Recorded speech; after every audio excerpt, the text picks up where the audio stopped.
দুপুরবেলার দিকে একখানি গাড়ি 1109 ট্রাক ত্রিপুরার দিক থেকে আমাদের আসাম চূড়াবাড়ি গেটে আসার পরে আমরা আমাদের টাকাপাটি গাড়িটা থামানোর পরে আমরা গাড়িটা থ্রোলে চেক করি, যেভাবে আমরা দৈনিককে চেক করে থাকি আর কি।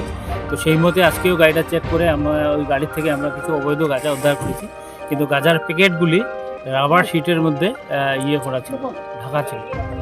ফট করে দেখলেই যে গাঁজা আছে বলে ধরা যাবে না। তো টোটাল গাঁজা যেটা ছিল সেটা হচ্ছে 1 টন 20 কেজি। আর গাড়ির চালককে আমরা করায়ত্ত করেছি, তার নাম হচ্ছে বিপ্লব দাস, বাড়ি কুমারঘাট। মালটা যে আমাদের জিজ্ঞাসাবাদ চলছে আর কি।